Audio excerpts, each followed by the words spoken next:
How's everyone doing? This is Rob with Family First Life Insurance. Today is December 23rd, about 6:30. It's right before Christmas. Happy Christmas Eve, Merry Christmas Eve, New Year's, whatever it is. I'm going home from Ohio, where I'm from, and this is my first 10 days in the business. So I'm in All Star right now. I have nothing to say but good things about Family First Life. The guys that brought me in, I was looking at high ticket before, and over the summer got in, and I just really need a little bit more structure. I need a lot of coachability. I need a pathway. I need a playbook, right? So I'm looking at switching over to playbook. My paperwork's pending. My upline, thank God, has said he would be okay with it. And so that means that coming into next year, my goal for December, every year in December, is to set up all the habits that are going to make me very successful for the next year. So December for me was all about making a commitment. I started this month looking at AO Globe Life, which was like, there's a guy named Spencer, and these guys have all these supercars down here in Miami. They flex and they've been doing it for 5 years. I think sometimes you can't compare yourself to the guys that have supercars. You can get trapped doing that. You have to kind of realize where you're at and find people that are in your similar mindset. So I went from interviewing there and like, gosh, they wanted me to like sell to my friends. So I ended up getting in with FFL, and I'm trying to get in with Playbook. I found an upline out of Indiana that's amazing. Blake and Drew, those guys up there are amazing, and I've been making a ton of videos. I've been dialing a lot, and that's what I'm going to go into today. So while I'm in FFL, there was another house I found with Harborstone. Harborstone, they had crazy. There used to be a guy in Playbook that started it, and like that culture of 6 or 8 guys all together, working out together, making it happen, super motivated. It's an amazing group to be a part of. I think because I didn't make the switch, I'm not super welcome over there, so I got to kind of do it on my own, unfortunately. And it's kind of interesting because FFL, Family First Life, has another agency called, I don't know, it's out of Minnesota, and the guy Dante just moved down here and he's in my building, but just too busy. He's training up too many guys. He can't take anybody else on, which I totally get. So I have to kind of do this on my own. I have to get the habits. I've been doing that every day, and so I'm going to go through it. So I had a lot of leads I bought over the summer. I probably spent 2 to 3K on age leads. I've been working on calling them and kind of just getting the practice. All last week, I was in that other house I told you with Harborstone, and I made a lot of calls. They had like a 15-line dial or something. I was always talking to people, but they weren't opted in leads, and they weren't so much, they're not like intent. They didn't put in an inquiry today and they're ready to move forward. So these are similar. I would say there's a little more intent because these people inquired in the last 12 to 14 months. And so here's my overall calls. My goal is to make 5,000 calls by the end of the month. I'm already past it, but on this dialer, this is where I'm at right now. You can see the dial times, and so I got 2,700 dials so far, 189. The last 2 days, I've got 1,000 dials each, which I'll go through. 10 contacts per hour, 189 dials per hour on average on a 3-line predictive dialer. Calls per contact is 17, which means like imagine that each one of those leads is $40 someone paid before. So like to even speak to someone, it's costing me. In reality, it would cost a lot more. Now it's costing me $18 per conversation, right? My contact rate's 5.5%. You can see my prospecting time per lead.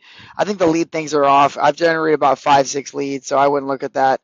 Calls per lead, contacts per lead, I wouldn't look at that. So these are the last call stats of the last 2 days.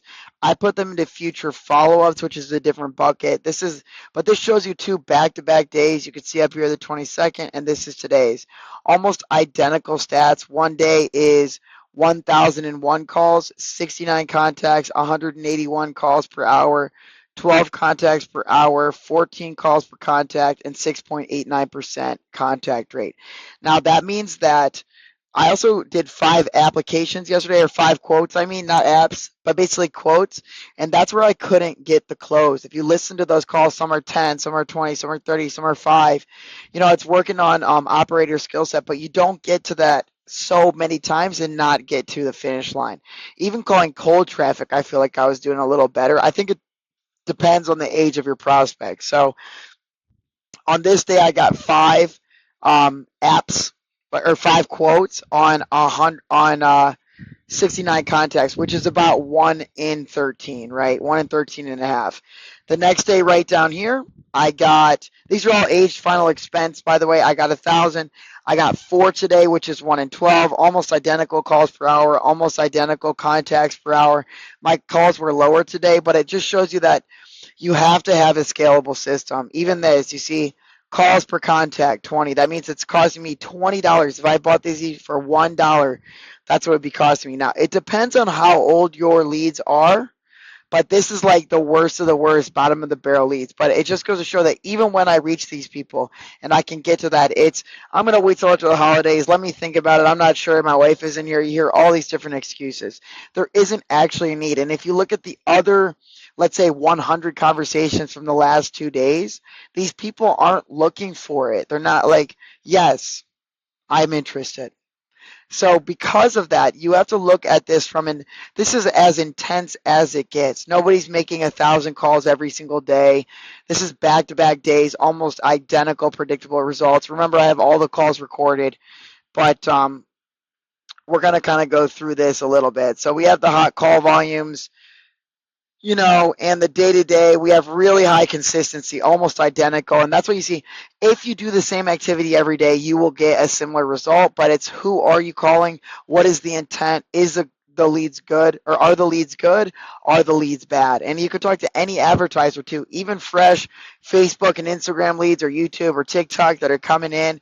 You can still have bad copy and bad leads. So let's keep moving. What the data confirms is that aged outbound final expense can work with volume, but it's going to be a hustle. You're going to be doing this every day. If you had nothing to do, no money, you're broke, you weren't inside of a system that gives you leads like Playbook or has a 200,000 pipeline lead system, then that's it. That's why it's good to be in a place where the results don't lie. Dial speed is not the bottleneck. It's another thing that we learned. Contact rate is not broken. It's pretty similar.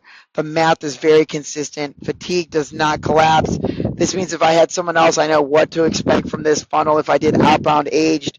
And let's say I found a state that does really well, and I'm like, hey, aged is working really well over here, then that's something that I could look at a little more. Sorry, my mic is getting blown at a little bit here. So what's not showing is app count is really low. I can't get them to an app. I'm at this wall of 9 quotes, but I can't get them, and it's not operator because I've taken people all the way down and put the apps in and closed 3 deals just off of the calls I made last week. No appointment setters, no inbound intent, there's no warm transfer. The focus has been on learning objections, hearing real resistance, talking to the final expense market, avoiding forced closes, and protecting future persistency. The second one is lead motivation. When you talk to these leads, many prospects are on fixed incomes. They're very price sensitive. They're confused about what it is. If we're talking about veterans benefits or if we're bringing the script up, like the script's amazing. I'm using the best script, so the guy's closing 100,000 a month, but I'm building 2 yeses, right? I'm building like a yes stack. I'm reducing sales resistance, but I can't get past it. So they're not really planning for the long term. And this stage in life, insurance is a need. And if that need has been filled, then it's going to be tough. Motivation to act is lower. Planning window is closing. They want us to mail stuff. It's not a persuasion. It's when they are in life. Price-driven shoppers, $10,000 at $40 today was too much for someone, which makes it tough. A lot of what's coming out of your pipeline, if it's $100 policies or $80 policies, that's okay, but there are larger policies out there. So if you look at the other side of the market, IULs and other things, it's a lot better. They're pure budget anchoring. It's a race to the bottom behavior. If someone's pricing it, it's for price, right? Out of these that are 12 months old, 6 months old, I'm forcing these is going to increase chargebacks, lapses, and cancellation.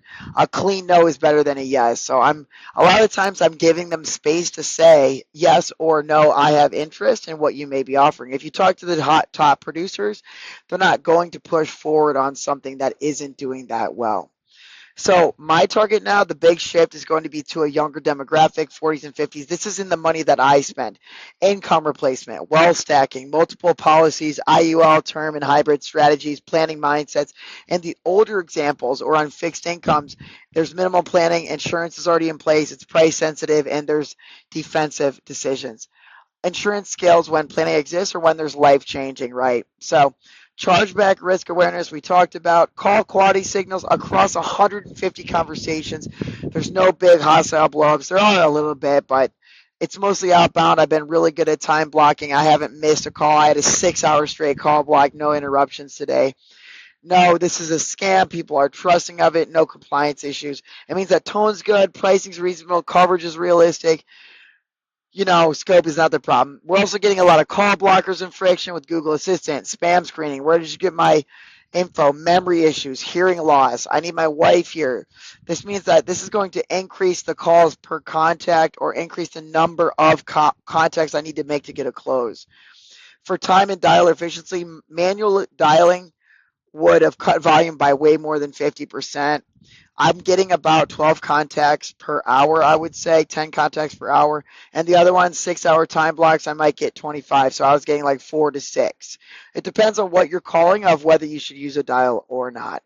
The dialer removes double dialing, it reviews voicemail, it removes typing errors, it enables 1,000+ calls a day, a consistent pace, and mental energy with no fatigue.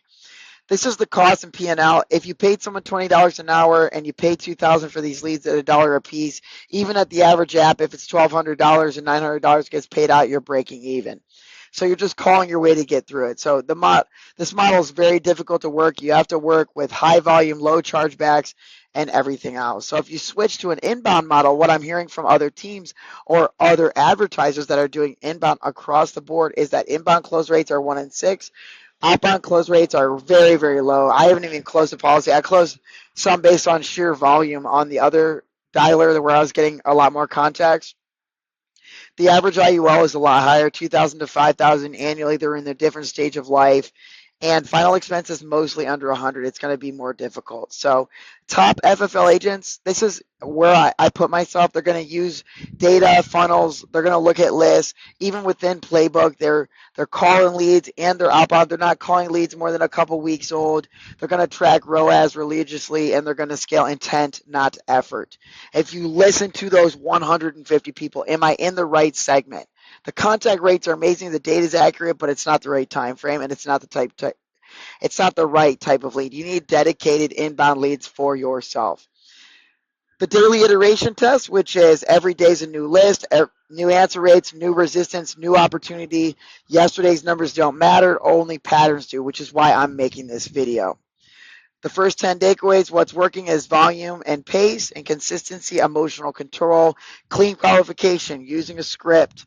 What's being built is objection fluency, follow-up skills, organization, budget anchoring. I'm filling out the apps while they're on the phone. I've gotten some practice with that.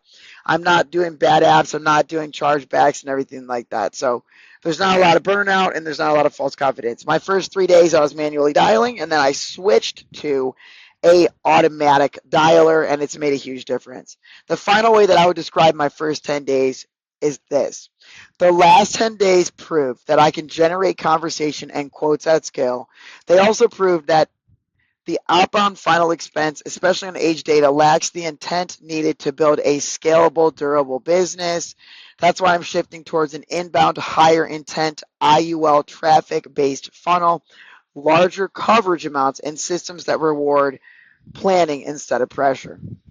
I've spoken to 3 IUL vendors.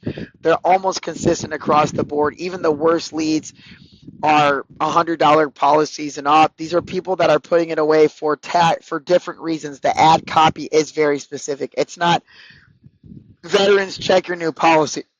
It's a little bit of a stronger financial picture. They might be in a better financial situation as well. I'm also really excited to get into the Playbook, which should be happening. They have a whole final expense. I'm going to have inbound leads coming in, right?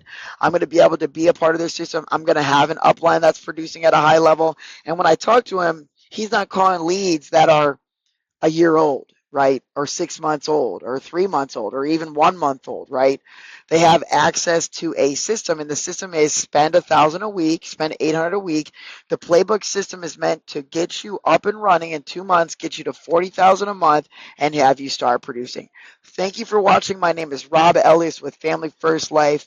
This is the end of December, and I am documenting my journey to being a high producer in 2026.